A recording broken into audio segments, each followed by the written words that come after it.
जब मैं शिक्षा मंत्री था, मुझे गर्व है इस बात का। फिर पुनः एक बार माननीय मोदी जी का अभिनंदन करें, जिनके माध्यम से हमारी शिक्षा नीति 2020 का तीसरा जो प्रारूप आया। 2 शिक्षा नीति तो कांग्रेस के शासनकाल में आई, एक 68 में आई, एक 86 में आई। केवल 8 और 6 का अंतर है, इधर रख दो या उधर रख दो, लेकिन कुछ नहीं हुआ। सच्चे अर्थों में जो शिक्षा नीति आई, तो मैं जब शिक्षा मंत्री था महाराज जी, तो हमने कहा कि भगवान आज के इस अवसर पर रामायण का वो महत्व है कि हाँ, हमारे बच्चों को ग्रेजुएट भी होना है, तो हमने रामायण के माध्यम से प्रारंभ कराया हमारे यहाँ पे उच्च शिक्षा विभाग में। शिक्षा नीति के आधार पर भगवान राम की, भगवान कृष्ण की सभी लीलाओं का, उनकी शिक्षा का हमारे वर्तमान के पाठ्यक्रम के साथ हमने उससे जोड़ने का प्रयास किया।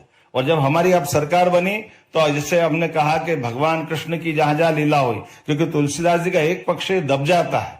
भगवान राम के बारे में तो उन्होंने कहा ही है, लेकिन कृष्ण भगवान के लिए भी लिखा है। कृष्ण गीतावली उनने लिखी, श्री कृष्ण गीतावली, अद्भुत गीतावली लिखी। ये तुलसीदास जी की तो बहुत सारी रचना है। उन रचनाओं के बारे में बात करो तो वाकई में लगता है कि एक व्यक्ति क्या क्या कर सकता है, कितने प्रकार से काम कर सकता है। हमारे मानस परम पूज्य राम किंकर जी महाराज के नाम पर ये जब हम पुरस्कार दे रहे हैं, तो मैं कुछ बातें जरूर बताना चाह रहा हूं कि हमने एक तरफ पूरे प्रदेश के अंदर नगरीय निकायों में गीता भवन बनाते हुए गीता भवन की रचना के लिए सरकारी आधार पर धनराशि देने का निर्णय भी किया है, और वहां उसका भाव भी है। कभी कोई हमको सीमित दायरे में देखे, उसके बजाय हमने कहा ये जो टाउन हॉल बनते थे, जिस टाउन हॉल में हमारी लाइब्रेरी भी होना चाहिए, वाचनालय भी होना चाहिए, सत्संग हॉल होना चाहिए, और हाँ, हमारी बात करने में शर्म क्यों होना चाहिए। इसलिए हमने कहा इससे बढ़िया नाम क्या हो सकता है। हम जानते हैं कि भगवान कृष्ण को मारने का पराक्रम तो यूपी में किया था, लेकिन पवित्र गीता का साक्षी तो मध्य प्रदेश है। अगर वो सांदीपनी आश्रम नहीं आते, तो भगवान की मुख से ये गीता का शायद दुनिया इतना इस प्रकार का ग्रंथ नहीं देख पाते। तो इसको चिर स्थायी करने के लिए हमने गीता भवन की बात भी कही।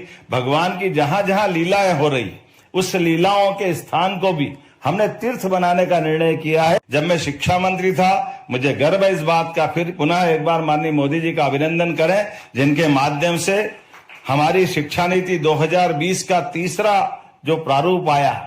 2 शिक्षा नीति तो कांग्रेस के शासनकाल में आई, एक 68 में आई, एक 86 में आई। केवल 8 और 6 का अंतर है, इधर रख दो या उधर रख दो, लेकिन कुछ नहीं हुआ। सच्चे अर्थों में जो शिक्षा नीति आई, तो मैं जब शिक्षा मंत्री था महाराज जी, तो हमने कहा कि भगवान आज के इस अवसर पर रामायण का वो महत्व है कि हाँ, हमारे बच्चों को ग्रेजुएट भी होना है, तो हमने रामायण के माध्यम से प्रारंभ कराया हमारे यहाँ पे उच्च शिक्षा विभाग में। शिक्षा नीति के आधार पर भगवान राम की, भगवान कृष्ण की सभी लीलाओं का, उनकी शिक्षा का हमारे वर्तमान के पाठ्यक्रम के साथ हमने उससे जोड़ने का प्रयास किया।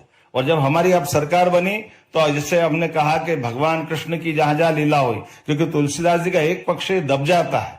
भगवान राम के बारे में तो उन्होंने कहा ही है, लेकिन कृष्ण भगवान के लिए भी लिखा है।